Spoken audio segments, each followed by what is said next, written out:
Pushkin. Let's talk about this new album. So, Scars on Broadway album. It's called Addicted to the Violence. It's your first album in 7 years. And I was curious, like, since it sounds like you've been working on the songs for a little while, and I was curious if in that process, because we live in such a tumultuous time, just every day just brings something new, something different, something that is, more shocking than maybe the next day. Did any of those songs that you were writing, did the meaning sort of change for you? The thing is, I didn't write these songs necessarily during these times. Some of these songs I wrote many, many years ago, but they still kind of relate to the world we live in. I think there's always some kind of chaos in the world, whether it was 20 years ago, 10 years ago, 5 years ago. I think 100 years ago. Yeah. So I think chaos, and I think that's something that's been that's always been there during mankind. So that's why I think, but not all my songs are about chaos.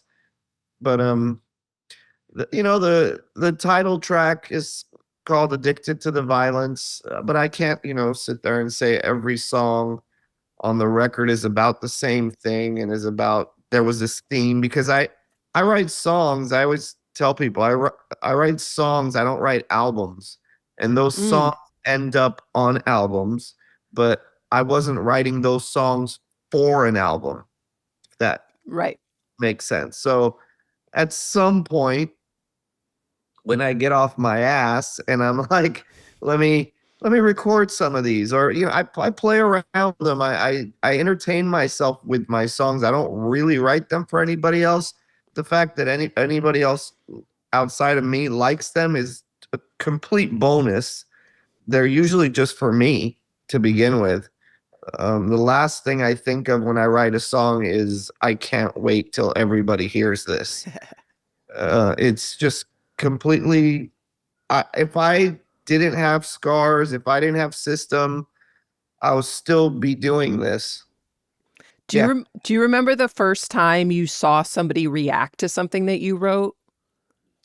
It was when I was a teenager. I used to have a group of friends that were, because I wrote songs when I was like 13, 14. I started playing guitar when I was like 12, and I started writing my own songs at around 13, 14, 15 years old. And my group of friends, they were not, and still aren't, all my friends are plumbers. They're all my old high school friends, and all my old high school friends weren't musicians. They were more kind of tough guy, kind of, that's the kind of crowd I hung out with. Was like, we fought a lot in high school, and we were those guys. Yeah. So we'd get together, group of friends, and I'd play my songs, original songs that I had written when I was like maybe 14 years old. More kind of folky, sometimes ballady type. Lonely Day, you could say, is a song that is kind of in that world of the type of songs I used to write at that time. And sometimes one of my friends, who's probably somebody that you wouldn't see get very emotional, or that's just kind of the group that I was in, would like get emotional after I sang one of my songs at like a get together or a party or whatever, and I could see that like my song touched them. And it was then that I realized, yeah, I love music. I've always loved music. I started collecting records when I was like 4 or 5, really young. Yeah. But it was then that I realized that what my path in music was. It wasn't about being a shredding guitar player. It wasn't about even an instrument at the end of the day. I realized the instrument is just a tool to bring out these songs. Writing songs is my strength. This is something that I can do, and I love to do, and I do it myself, but it seems to touch other people as well, even though that's not why I wrote those songs, but it does. And that's how that's my focus kind of stayed through all these years. Like, even if you know, read my interviews from 20 years ago, I'd always say that I'm a songwriter. I write songs, I compose songs. That's what I did for System. That's what I do for Scars. That's my, in music, you got a lot of different, you got the people who are technical musicians, you got the composers, you got producers, and there's so many musicians that are just better musicians than I am. But if you put me in a room with musicians, I can make I can make those musicians sing together Hmm. with my song. Mm-hmm. Because you guys, you got guitar players who are amazing guitar players, but they can't write songs. Do you You know, like amazing guitar players? Like, do you like super technical players? I appreciate it, but it's not what I want to do. Or even I have moments where I'll listen to somebody like that. But if I want to talk about like I was always into drums more than drums and vocalists than I am into guitars. But if I had to pick like guitar players, I like Roy Buchanan. I like Jerry Garcia. Oh, nice. Just dudes that aren't necessarily. But growing up, I used to really love Randy Rhoads. Uh-huh. But as I got older, the guitar players I enjoy listening to are not necessarily shredders. And when I do a guitar solo in a song, it's usually kind of melodic. I like the Mm-hmm. melodic kind of guitar players. So yeah, I mean, but the guitar for me is just a tool to write songs. I've written plenty of songs on synthesizers, and Yep. just maybe a vocal comes out first. Never really focused on it being, the guitar being like, I really have to perfect this instrument or anything like that. Yeah, it's so interesting. Does it feel for you like when you're up on stage, is it an outlet to get something out and to express something? When I'm on stage, there's a personality that comes out of me. I don't fake it. It Mm. just comes out. And that dude's really different. Like, I don't know how to explain it, but the second I walk onto that stage, you put a microphone and the guitar on my shoulders, and I start turning into a much more confident version of myself. And I'm comfortable up there. I've always loved performing. Performing is also something that, aside from the songwriting, I consider myself a performer as well. Yeah. But it's something that is just, all of it has just come natural to me. It's never been something that I think about too much. It just happens. I get on stage and I say shit that I would never say in real life. I do things that I would never do in real life. My I could see, like, when I see pictures of me, I see the way I am on stage. That guy dances, that guy screams, that guy yelled, that guy does all these things. Like, I don't dance. I'm kind of really kind of mellow most of the time. Yeah. It's almost like that guy is not a good representation of who I am in real life, but that's who comes out. That's who comes out when I walk onto stage, and that's cool. But he just, I'm glad he stays there. Is it therapeutic for you? Like, does it achieve something, help you work through something? Whereas I'm thinking of your friends, like your friends maybe aren't as vulnerable and expressive as you. Like, I feel bad for people who don't have that outlet. Like, you Me have too. this amazing outlet. Me too. No, it is therapy. Look, I'm sure everything that's there is here, but I can't express it here the same way, and Yeah. it feels comfortable to let loose and be angry, sometimes I'm completely stupid. I say some stupid shit up there. Sometimes I'm funny, like, uh, you know, Serj will Serj will come to me after the show and he's like, dude, you had me laughing the whole time. He's like, I could barely fucking sing. I was laughing. You know? That's so cool. And the rest of the band, they have, like, I say something, I turn to my band and they're all like laughing because they didn't know I'm gonna say that. I didn't know I was gonna say that. And it just, I'm the audience doesn't know what's about to happen. And there's just different sides of, and even in the songs that I write, Yeah. I can't sit there and say that, whether it's System or Scars, that it's just like pure heavy metal, because it's not. No, it's not. And There's it's changed a lot. there's all kinds of emotions that human beings go through. Yeah. You have your, like I said, you had your funny times, you have your Yeah. stupid times, you have your sad times, you have your angry times, you have the times that you're concerned about society. And you're this person and you're living in this world. And for me to just be like, well, I write angry music, and it wouldn't seem honest to all of my emotions and all of the human emotion that's out there. And so when I'm writing songs, I never like put a wall and say, well, that doesn't fit in this rock metal world, or that Yeah. doesn't fit. And so, and then sometimes I'm expressing, like Killing Spree, for example, Yep. the song is like, it's very heavy riff, kind of drivey song. But if you listen to the way I'm singing the song, it's very cartoon like, rah, rah, pow, wow, Yep.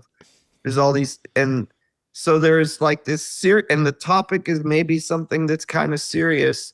The song is kind of heavy, but the emotion that I'm singing with is kind of like not heavy, not serious. It's cartoonesque in a Yeah, I way. love that.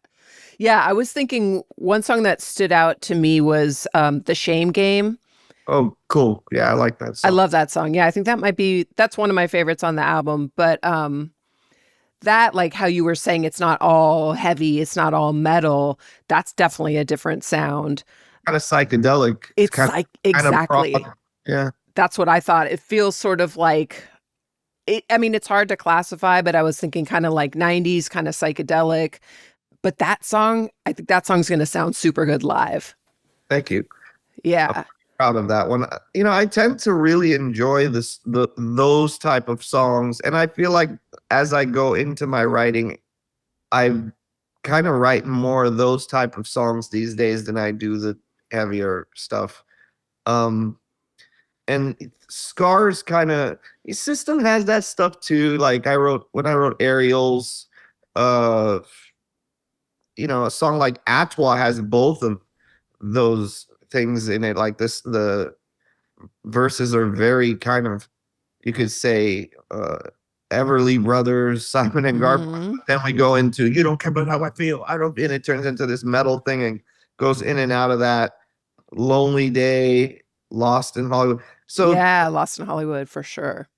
Scars kind of, especially the first album, kind of has more of that kind of stuff in there. Yeah. If people ask me to compare Scars to System, I would always say Scars kind of moved into a more rock Mm-hmm.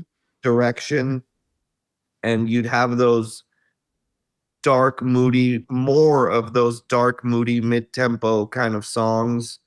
Songs like Insane on the first record, I Babylon. love Babylon.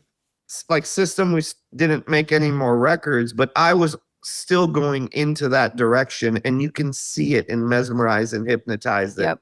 that direct. So if System continued to make records, I could see that System would have moved into that direction. But since we kind of took the hiatus and didn't make the records anymore, Scars took me into that direction. Right. And so that's why, you hear it moving into a more rock direction.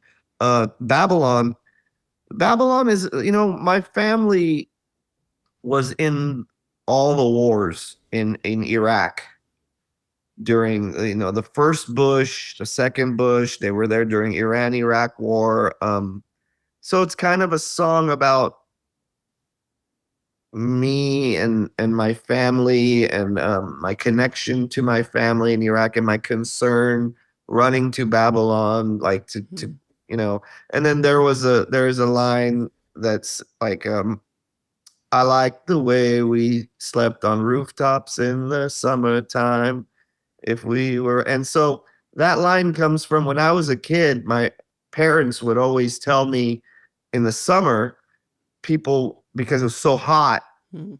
people would sleep on the roofs, you know? And when I went to Iraq when I was in like 14 years old, and it was in the summer, Oh. and I was like, I would like to sleep on the roof because I always heard about that from my family. So I did.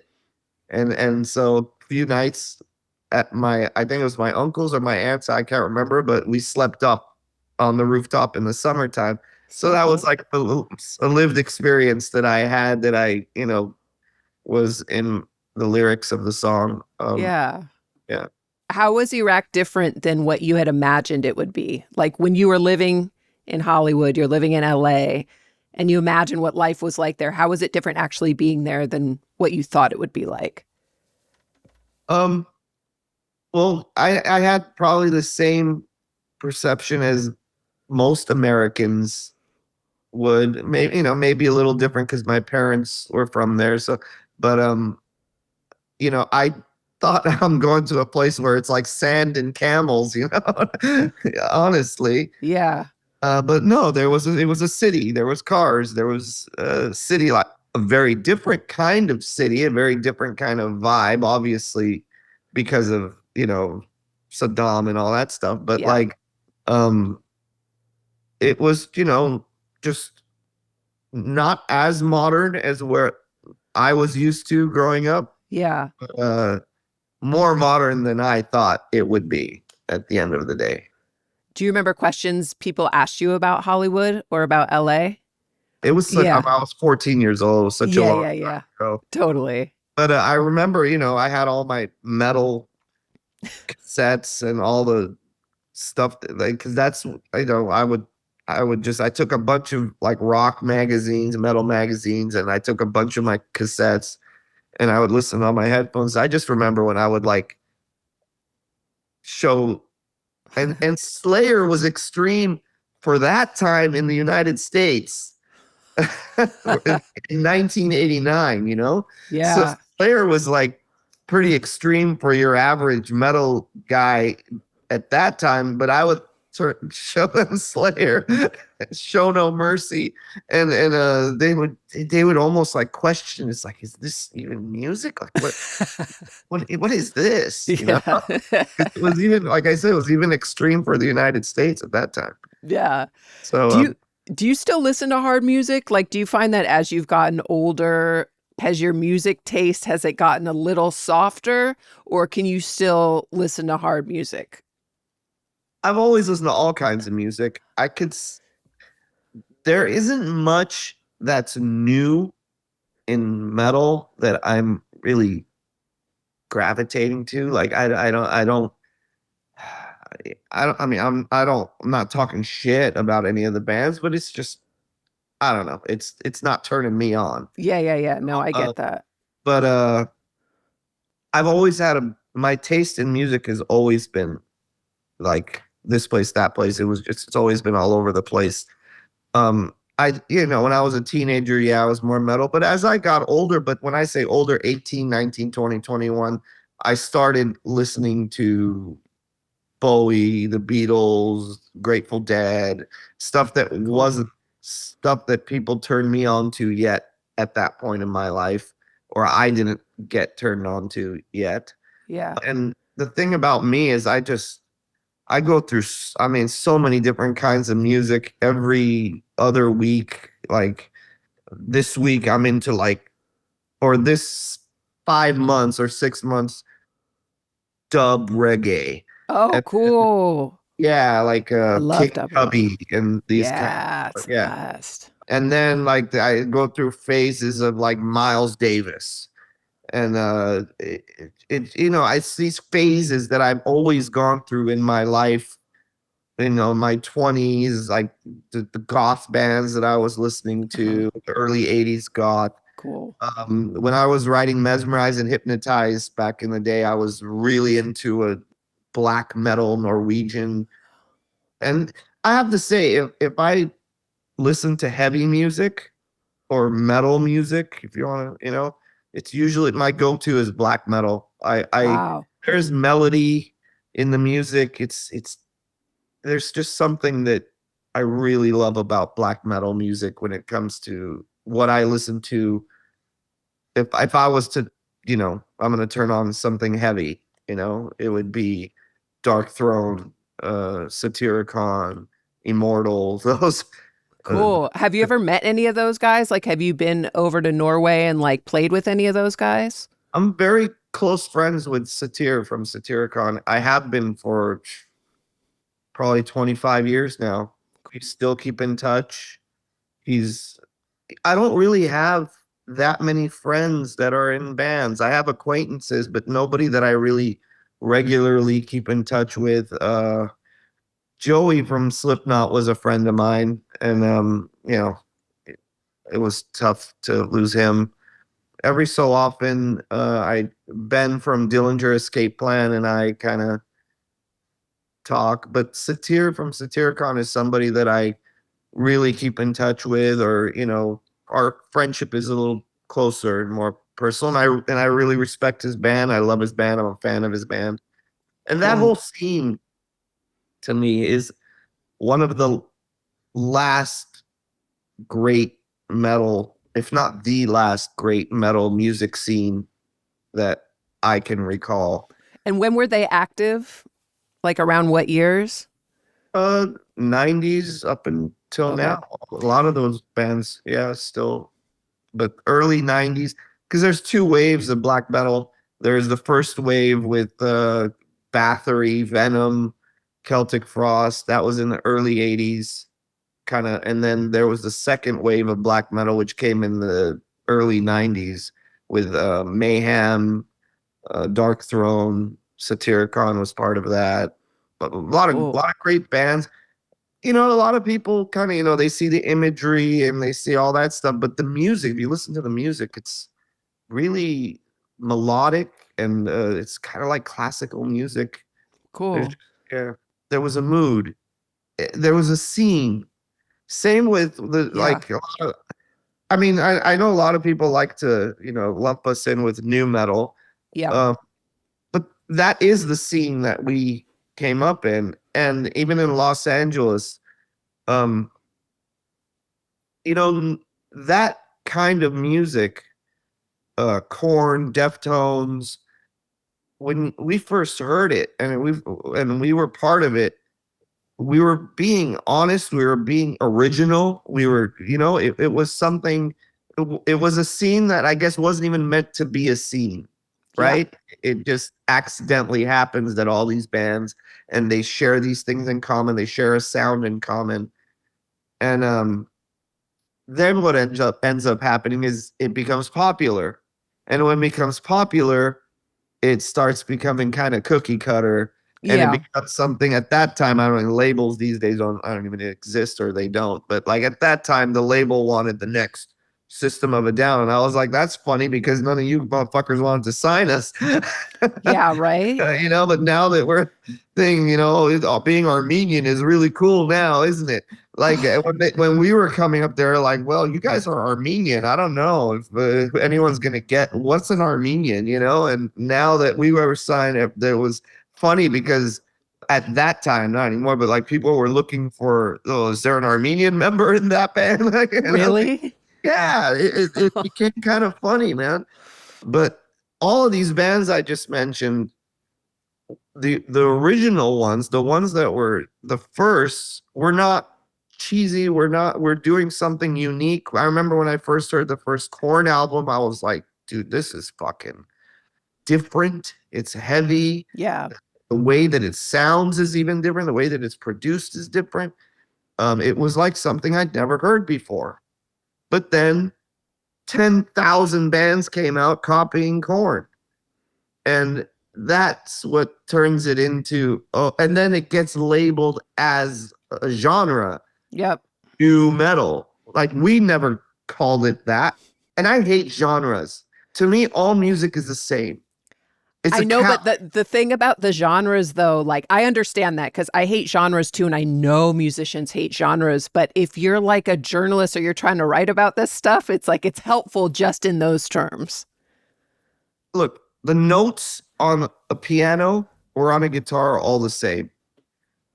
It's like a cow, and a cow has like beef, and I give beef to the guy who makes Mexican food, and he's gonna make Mexican food with the beef. I give beef to the guy who makes Armenian food, he's gonna make Armenian food with the beef, and you know, and so it's how it's the music is presented, Yeah. and I guess you know it turns in I don't know, it's kind of weird. Music turns into like how you know Mexican food, Armenian food, you know what I mean? But for me, I don't know, man. The kind of music I write, whether once again, System of a Down, Scars on Broadway, I feel weird. I like being put into like a genre because yeah, there's heavy stuff that's going on, but once there's songs on the same album that don't even fit the genre, like Right. Killing Spree and Shame Game. I don't feel like all my songs fit into the same place. Yeah. And so when you put me in a genre, I'm like, okay, maybe you could put that one in that genre, but how about that one?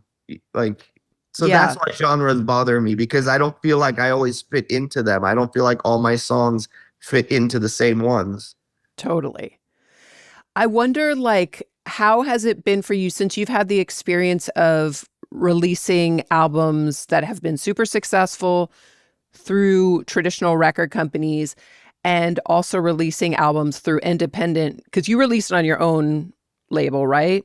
Yeah. Well, it's not Which, really labeled, just do it yourself kind of thing. But yeah.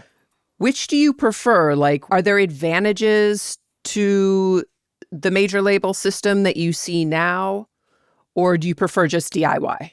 They were both fine because nobody ever told me what to write. Ever. Rick never did. The Columbia Records never did. We kind of did our own thing, and I wrote the kind of songs that I wrote, and nobody ever like said, "Well, you got to be more like Limp Bizkit," you know, because Limp Bizkit was so big when we were coming out, you know, and so we were kind of coming out and just doing our thing and gaining and gaining and gaining and gaining. And Rick told me a story where when he went to the head of K Rock once, and I don't know, I think he played them chop suey, and the person that was the head of K Rock at that time, I don't know if he still is or she still is or isn't. He told Rick that this song will never be played on this station and this band will never be played because they're not what we do, you know, type of thing. And I guess soon after that, Chop Suey became like the biggest song in the freaking, you know, on K Rock or on their station. And we didn't do anything to conform to, oh, you know what? Then Yeah, no, that's I real. should write a song that you're gonna like feel like fits in. No, there's You nothing know? like that song No. still. It's Yeah, thank yeah. you. But we never had to deal with. So when it comes to like major labels or radio stations or anything like that, so the difference is that there is like a machine that's pushing your shit, you know, in Yeah. that world. At that time, you know, I haven't really dealt with a label for quite some time, so Yep. I don't know what kind of power or what kind of thing they have now, but at that time they had power. Yeah. And they push your stuff, and next thing you know, their MTV at that time was still playing Oh videos, and yeah. they played Chop Suey, and you know, you get Like crazy. That yeah, video was always on. yeah, and so the machine Yeah. was doing its thing. When I'm doing it myself, there is no machine. I hire a publicist. Let's put some money into this, you know, and the fans or the streams or people buying vinyls pretty much bring back and pay for the stuff that needs to be paid Yeah. for. You know, a video, you know, all these things cost money. Sometimes going on the road, you know, Oh, I'm sure. costs money because Yeah. Scars doesn't get the same guarantees a System does. Yeah. So we still need buses. We still need all this stuff. So what I do with Scars is kind of, yeah, I run it, but it's funded by the fans at the end of Yeah. the day. Yeah. And also, I mean, you have the benefit of when you go out with System, that can help fund it too. Oh, sure, but I have a separate thing that when Scars, any money comes in from Scars, Oh, I okay. put it into that, and I'm like, this is the Scars, you know, piggy bank. Okay, that's cool. So you can actually see what's being generated. Yeah, and what I put back into the band and what I Yeah. I guess tell me the story of Scars. Like when you started the band, I know the first album came out in 2008. Where were you at professionally? Like, why did you decide that was the time to start the band? well, I knew System was not going to be making records. I didn't know that we were never going to make records, but at the time we were like, okay, we're taking a hiatus. And for me, I was like, okay, I at that time, I mean, I was used to like I have an outlet for my songs, and my outlet for my songs was System. So Scars kind of started even before I knew there was going to be a hiatus. I was like, dear, I want to do this second band kind of thing. I tried out a lot of different renditions and different musicians and different things before I got to where I got on the first Scars record. But when System kind of took the hiatus, I was like, well, I got to do something here. I can't just sit here on my hands. I have songs. And so it just seemed like the natural thing to do was like, okay, let's take this band that I was kind of working on already and put a little more focus into it. Yeah. Do you think that your parents, the fact that your parents are both artists, how does that influence the way that you make your art? Do you think there's any connection to the way you approach your work as a songwriter, as a singer, as a producer? Did you inherit any approach from your parents? Is there any commonality?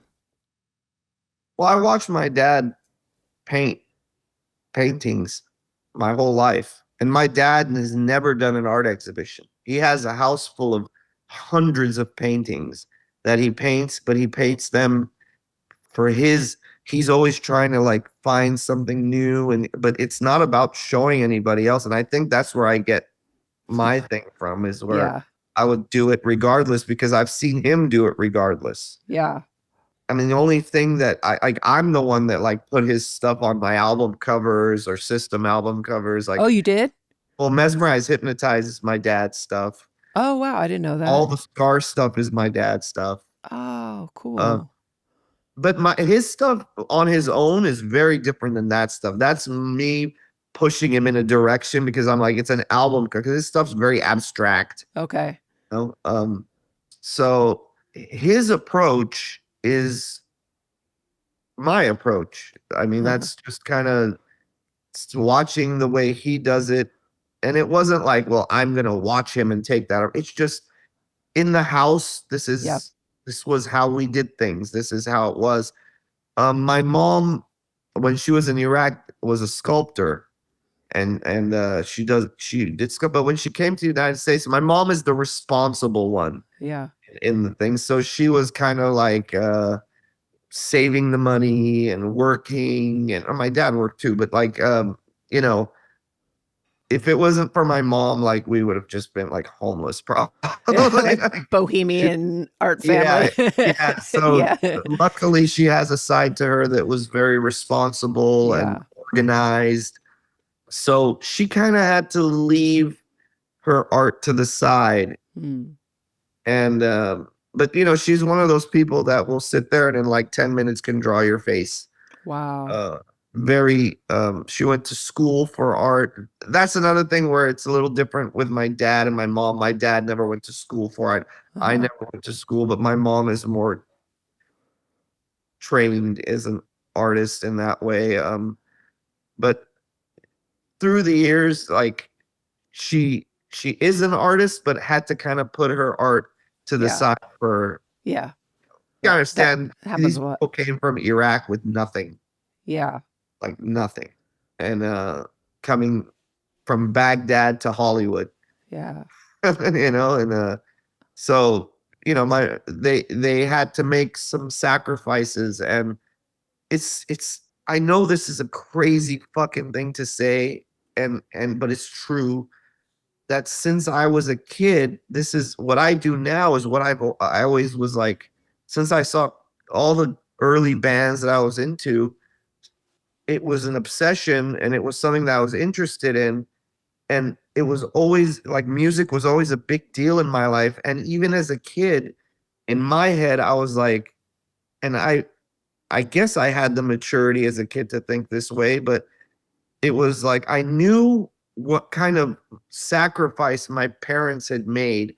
I knew that my parents were both artists, and it felt like this like was your like it's my destiny, like to become one of the like this musician or the whatever it is.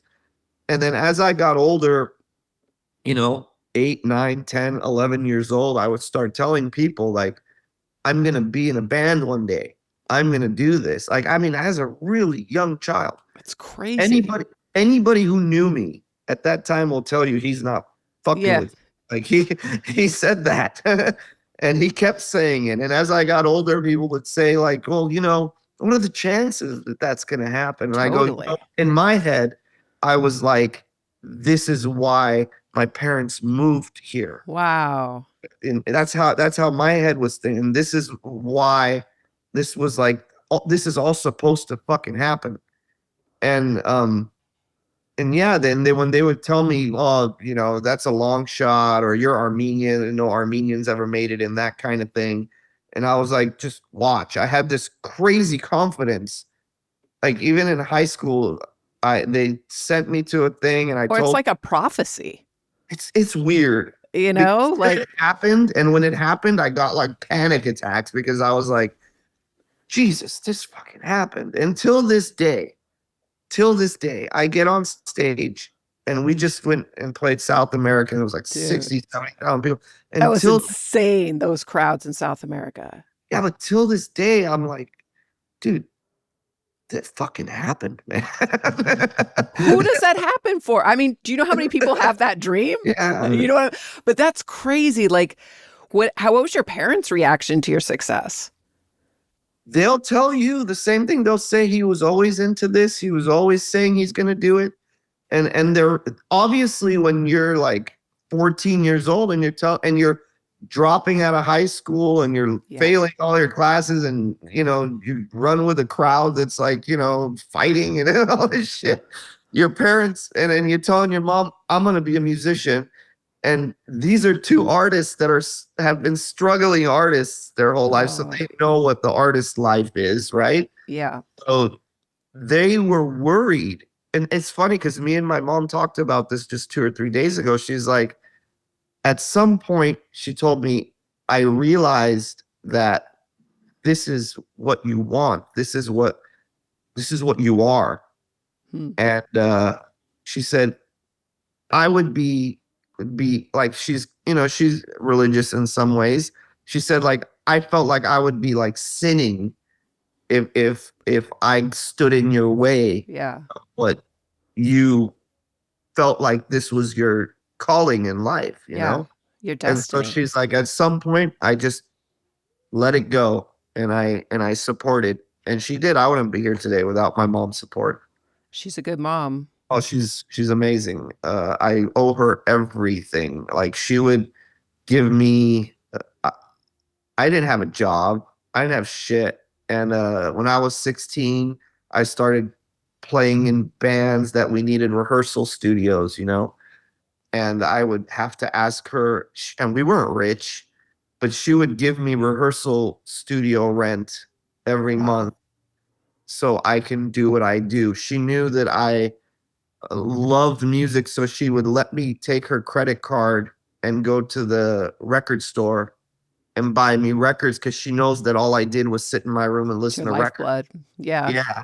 And she supported that, man. And and so watching my dad as an artist shape me in one way, but my mother's support is like priceless. Yeah. Especially they're Armenian. Armenians, and then at some point I started painting my hair fucking pink and Yeah. wearing nail art and all this fucking shit. These people are from Iraq. Like this That is, takes guts on your part, though. I was, You you know, know. as an Armenian guy, and even my friends, they didn't look like that. They didn't dress like Yeah. that. So, yeah, I mean, it felt natural to me. It felt right. The music I was listening to at the time was like, in my 18, 19, 20, 20, like I was like loving a lot of God, like Alien Yeah. Sex Fiend. And, when you're young, you're kind of looking at people, oh, I like that style. I like that. And I put that style and that style and that style kind of together and make my own little style. I do the same with the songs I write. I take, I like that. Yeah, I yeah, like yeah. that. I like, Yeah. It's like a pastiche. yeah, I think the bands that do something unique do that. Yeah. Even if you listen to like Van Halen, for example, you hear it, yeah, it's rock, it's shredding, but like David Lee Roth's vocals are not your typical fucking rock Yep. kind of, he brought in a lot of different kinds of things in that style. And And that's part of the reason they're so good. yeah, and so you mesh this, mesh that, mesh this, and you make this new thing because everything is inspired by something. Yeah. It's the bands that copy that are kind of like, okay, I could tell you listen to Tool Yeah. because you sound like Tool, Yeah. But the bands that kind of bring their influences and worlds together and create this new thing, and you're like, well, that sounds familiar, but that mixed with that, I never heard that before, and so you make some new thing with that. That's exactly what System was. It was so new and so different. Yeah, and we all are very different people in System, and I think that also kind of comes out Yeah. in the dynamic in the band. Like, just the personalities in our band are completely not. Each one of us is nothing like the other. That's cool. Personality wise. I'm glad you guys are able to still tour and still do what you're doing. And I know fans are so appreciative of it. And you can see that in those massive crowds in South America. What was that experience for you, like being on stage with those crowds? The response was, going to South America, you're always like, dude, those are probably the best fans in the world. I mean, the way they are so passionate. Yeah. So before I went there, I would always tell everyone, like, dude, I'm going from this quiet life to like that. And when it comes to like, there's like 200, 300 people outside the hotel room. Really? Like, the second you stick your head out of the window, it's like, wow. Yeah, it's that's like the stuff you see from like Madonna and Michael Jackson back in the day. It's like that. It is. It's like that. And but this time around, because we'd been there before. Yeah. This time around, the crowd. So they would bring these flares, and it was a lot of them. So I posted that, and I posted, oh, check out the pyro. I wrote something like the Pyromaniacs in Peru or something like that. But every show we did after that, it was like, the crowd started one-upping each other with the flares and the fires, and then they started seeing footage of people breathing fire into the thing. So then I made it a thing where I was like, because we never have pyro on stage, so I turned and said, if you notice that we don't have any pyro on stage, but our fans, they bring the fire. And so by the time we got to that last show in Sao Paulo, it was a scene that I never seen that with my band, or I never seen that anyone else's band. I've never seen a crowd that big. I mean, I've seen crowds that big. I just never seen that much fire. Yeah, the fire. And then it's smoky too, so it creates this like really spooky ambiance. Like it's like you're in hell, but it's like a party. Yeah. It's so crazy. I don't know, man. I mean, we haven't put out an album with the System in so many years, and it feels like it's when I go outside and I meet the fans, I'm not meeting people that are my age. I'm meeting people that are 18, Wow. 24, 30, around that age where some of these people were not even born when our last album came out. That's And crazy. so the fact that the music has still, it's still lived with people, and some people are either rediscovering or just discovering it. It means a lot to me, man. Obviously, as someone, like I told you before, like dreamt from a Yeah. really young age to that, was this is my life. This is what I'm gonna do, and it's still happening. And I'm this many years in, and I have I got two bands that seem like, when we get I get a response, and we get a response with these bands, and it's still something that, sometimes people who do it as long as I've been doing it kind of be like, oh yeah, that is what it is, but it's Yeah. not like that for me, man. For me, I'm like, I still can't believe this is happening. That's so cool. So when you do run into people and you have more time to talk to them beyond like, hey, can I get a picture? What are people asking you about System? Like, what's the most common thing people ask? Well, when I meet them face to face like that, they don't really ask me anything. Oh, I mean, South America, they were shaking and crying. wow. And so I'm like, I always have to be kind of like, I would try to ask, like, what's your name? Personal, make them realize that I'm a human being. Like, because Yeah. for them, I'm like this, feels like I'm some cartoon character, that Yeah. came to life in front of their eyes. Just, try to put them at ease, show them I appreciate them. But obviously, the question that comes the most when it comes to System is like, are you guys gonna make another album, and all that stuff? And for Yeah. now, I'm happy. We got those albums. Like I said, people have just discovered it, people rediscover it, or people have lived with it, and it's become the fabric of some of their lives. And that's cool, man. And so I don't really entertain the whole, like, if you talked to me maybe like 10 years ago, I might Yeah. have like a little bit more like, oh, we should make more. But now that Yeah. so much time has passed, I'm kind of like, I don't know. I mean, if it happens, it happens. I'm not really pushing for it so much. Yep. The thing is, we really get along as friends, and we always have as friends. But then when band politics comes Yeah. into the thing, that's when the resentments come in and all Yes. this shit comes in. And we're kind of like hanging out again as a band, which we hadn't done. Serj and I hadn't really hung out that much in the last quite some time. Yeah. But lately, Serj and I text each other. Serj and I Oh, see each other. Serj and I feel friendly and friends, and have kind of reconnected that. And I don't know. I don't want something. I'm enjoying that. So that must and feel so good. it does, because I never hated any one of my band members. Yeah. We each had certain issues with each other within the band, but Yeah. take the band out of the situation, I think we all really like each other as people and as friends. Yeah. So that's why it's like some bands stay together and make records together, but they can't stand each other through Mm. all the years. We don't have that. Like, we've never been the guys that were like, well, I can't be in the same room with that guy. Yeah.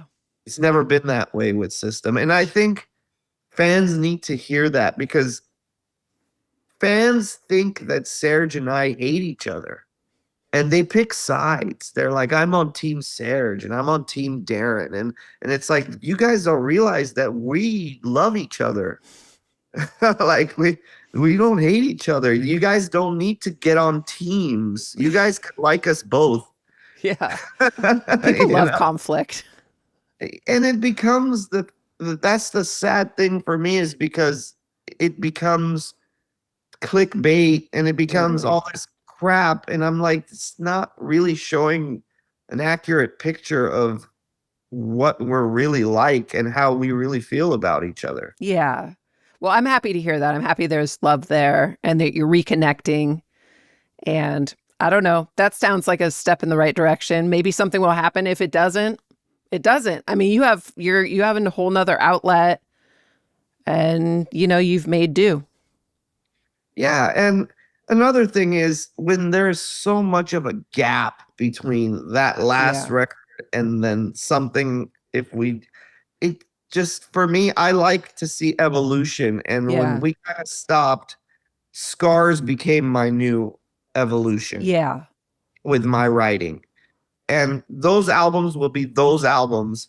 And they've lived with people for such a long time that anything we do, it feels like might even be criticized and be like, well, Totally. it's not as good. Well, it's different It's time. going to be compared for sure. Yeah, Like, there's something nostalgic about the old stuff, and you can't fuck with nostalgia. yeah, no, I 'Cause- know. It means 'cause so years much to so many people.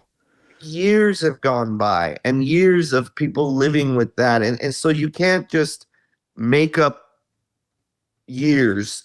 That's something that is just organic and in the Yeah. natural way that things moved, Yeah. So But you guys have always been so authentic. Like, whatever comes out will be authentic. I'm not saying it would suck. It Yeah. might be really fucking good. It might be.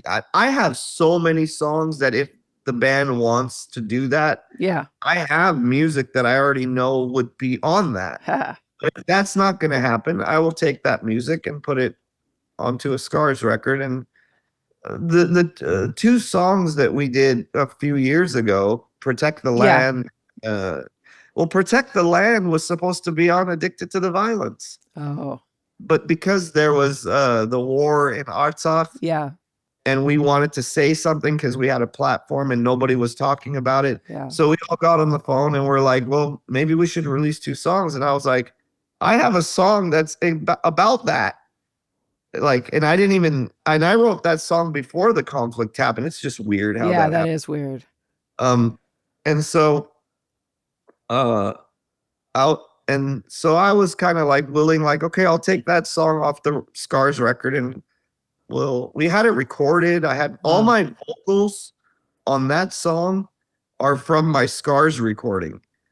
We just had John play the drums and Shavo play the bass, and Serj kind of sang with me. But my vocals from that track are all from my Scars session. So the song was pretty much the same, Yeah. except we brought in different people to perform it. Yeah. I'm proud of that. It's cool that we did that, but if I didn't take that to System, it would have been a Scars song. Yeah. If Mesmerize and Hypnotize never became System records, Lost in Hollywood, Lonely Day, BY, all of that shit would have been Scar stuff. I wanted to ask you, speaking of those albums, I wanted to ask you about Soldier Side. Yeah. Was there that's such a beautiful song. Was there a reason you put that, just thinking about the track list, was there a reason you put that as the last song? Well, the intro of Soldier Side comes in the beginning of Mesmerize. And then the rest of the song is the last song. We didn't know that it was going to be a double album when we were in there recording the songs. And I didn't know that when I was writing the songs. The thing with me is I always brought in a lot of songs to Sounds those like sessions. it. Yeah. Toxicity had Toxicity, but then we had Steal This Album, but all the Right. Steal This Album stuff was from Toxicity sessions. And that's just because I would just bring in so many songs, because for me, I was like just writing like crazy, focused, and here, guys, and let's pick the best ones, Yeah. And so same with Mesmerize, Hypnotize. I came in with like 30 songs or more. We still have stuff that we haven't even released off Mesmerize and Hypnotize that nobody's heard, that we listen back to and we're like, shit, we forgot we had this. Put it out. Well, There you go. You got a little, at least an EP, maybe. Put that out. we'll That's see. peak System. We'll see. It's some of it. I felt like just wasn't good enough to be on the record, you know? Yeah. What we did with Steal This Album was those songs we felt like weren't as good as maybe the ones on Toxicity, but then somebody leaked them, and Yeah. they were leaked in a way that we're like, well, we didn't want them that way. So what we did was go back in the studio and make them as good as what should have been on Toxicity. So we rearranged, we did that. So if we ever did that with the Mesmerize and that's something we would have to do with those songs Got as it. well. Because there's something, I don't know. I look at them and I'm like, this could be better. That could be better. So they need to be redone if that's ever going to happen. But going back to the Soldier Side thing, so the thought of making a double album came up along the way. And so in my head, I was like, why don't we use the intro portion of Soldier Side as the intro for Mesmerize, and then end the album with the song, and cool. bookends. Yeah. So if you've heard both records and then you listen to Hypnotize and that comes back at the end, the way it started in the beginning, it just bookended both of the records in a kind of creative and a very, if I was a listener, I would be like, wow, that just came back from that. Like, and the records were also not released together. There was months, or I don't remember how they were apart. So I just thought it was just this cool emotional thing that would happen to the listener. Yes. If it all comes back at the way end of the second one, I love when artists are thoughtful like that, because there are a lot of listeners who appreciate that. Well, you're creating a painting at the end of the day. And once again, going back to my dad and how I see records and how I see albums, you're creating this work.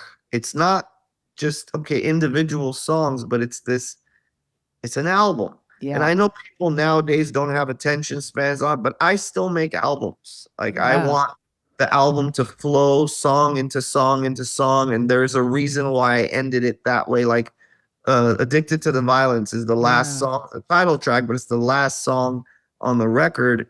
And it's this really kind of, for me, the song has this epic, the keyboards and the mood, but the way the song ends and it just goes, boom. And it reminds me of like the Day in the Life of the Beatles, where it just kind of ends. And it feels like an ending, like da-da. Yeah. And I wanted the album to end with that vibe. It felt, I don't know, that's just the picture I wanted to paint, Yeah, no, that's cool. Who, we've been thinking about this just at Broken Record, talking to other people I work with, and this is a random question, but curious where you'll go with it. Who do you think are the best, like the 5 best American bands? Jesus. Van Halen. For me, I love Van Halen. And it ain't because my favorite part of Van Halen is Alex and Dave, to be honest. And that's weird coming from a guitar player, but I love Alex Van Halen. Like I'm a huge fan of his drumming. And David Lee Roth as a vocalist. And it's just, to me, it's such a complete rock. It's what like a great rock band should be. Is that energy of all the David Lee Roth stuff, That's a good pick. But then, Grateful Dead. I love the Grateful Dead. Me too. Shit. And when people ask me questions like this, I always walk away and I'm like, shit, I should have mentioned that guy. Yeah, no, it's hard to be put on the spot, but it's also kind of like, it's an interesting thing because you go to like British bands usually, but American is a whole different thing. Yeah. Fuck, man. I didn't expect the question, so I know, no. And then you could think like, do the Beach Boys count? Oh yes, thank you. I don't know. Do they? They do. Yes, they do. Okay, so the Beach Boys. And then what about newer bands? Is Nirvana one of the best Guns N' Roses. You know, there's so many places you can go with it. Sly and the Family Stone, Yeah, Earth, Wind and Fire. Do they count? they Yeah. all count. I mean, Yeah. every mention is good stuff. It's Yeah. great stuff. But everyone has their taste on who they think is the best. Like Nirvana was a great band, but Yeah. did they impact me as much as some other people? I don't Yeah. know. Did I you love they're great, but Yeah. Do you go to Dead shows? Did you used to go to Dead shows? not a lot. I wasn't like following them, but I saw them at the LA Sports Arena when Jerry Garcia was still alive Yeah. and I was on mushrooms, so it was really good. They're so good. They're just like a good band to have just playing in the house like throughout the day. American Beauty is one of my favorite albums, man. It's Yeah. from top to bottom. I know they're known as a jam band, but Yeah. those songs on those records, Ripple, Yeah. Box of Rain, Yeah. Oh, just I love that you love that. That's so nice. I wouldn't have expected that. great songs. Some of my favorite songs. But you said the Beach Boys, Yeah. all the early Beach Boys. I love the 2020 album is such a good fucking album. Um, I loved it. I know Pet Sounds is the one that Yeah. everyone talks about, but there's more to the Beach Boys than just Pet Sounds, man. Yeah. Vocal harmonies, I don't know, great bands. I don't know, the Everly Brothers get considered as a I band don't because know. they inspired so many people, Yeah. like those. I hear that a lot. Aside from bands, you have just a lot of individuals in Yeah. American rock that, I mean, obviously Elvis, Yeah. Neil Young. Neil Young. He's Canadian though. Oh, okay. When Kind of people interesting. ask me about some of my favorite guitar players, I always bring up Neil Young. Yeah.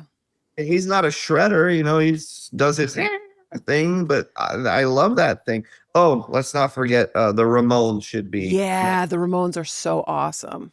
Ramones definitely should be mentioned in that.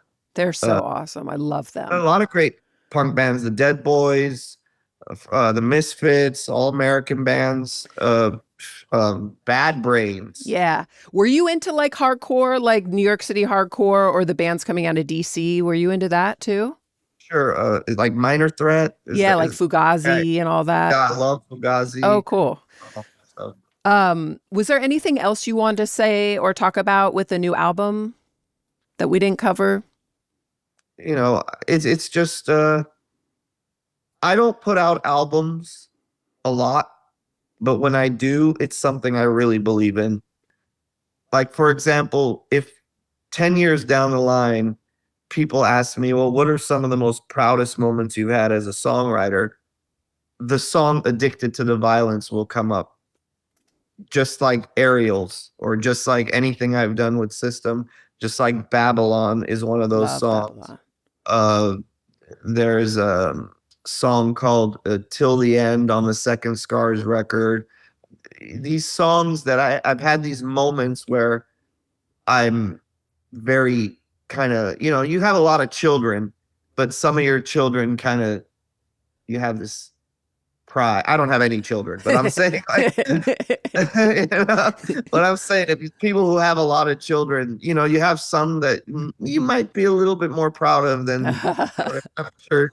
So there's stuff on this record like Shame Game or Addicted to the Violence, or it's just, if you ask me 10 years from now, I guarantee I will tell you that those songs will fall into the group of songs that I'm very, very proud of in my history or in my, discography or whatever you want.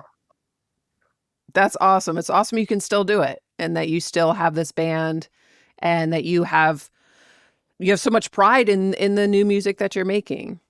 I wouldn't put it out if I didn't have that. Yeah. I second guess myself constantly, and I'm very picky about what I put out there. Dude, I have a Rolodex of songs.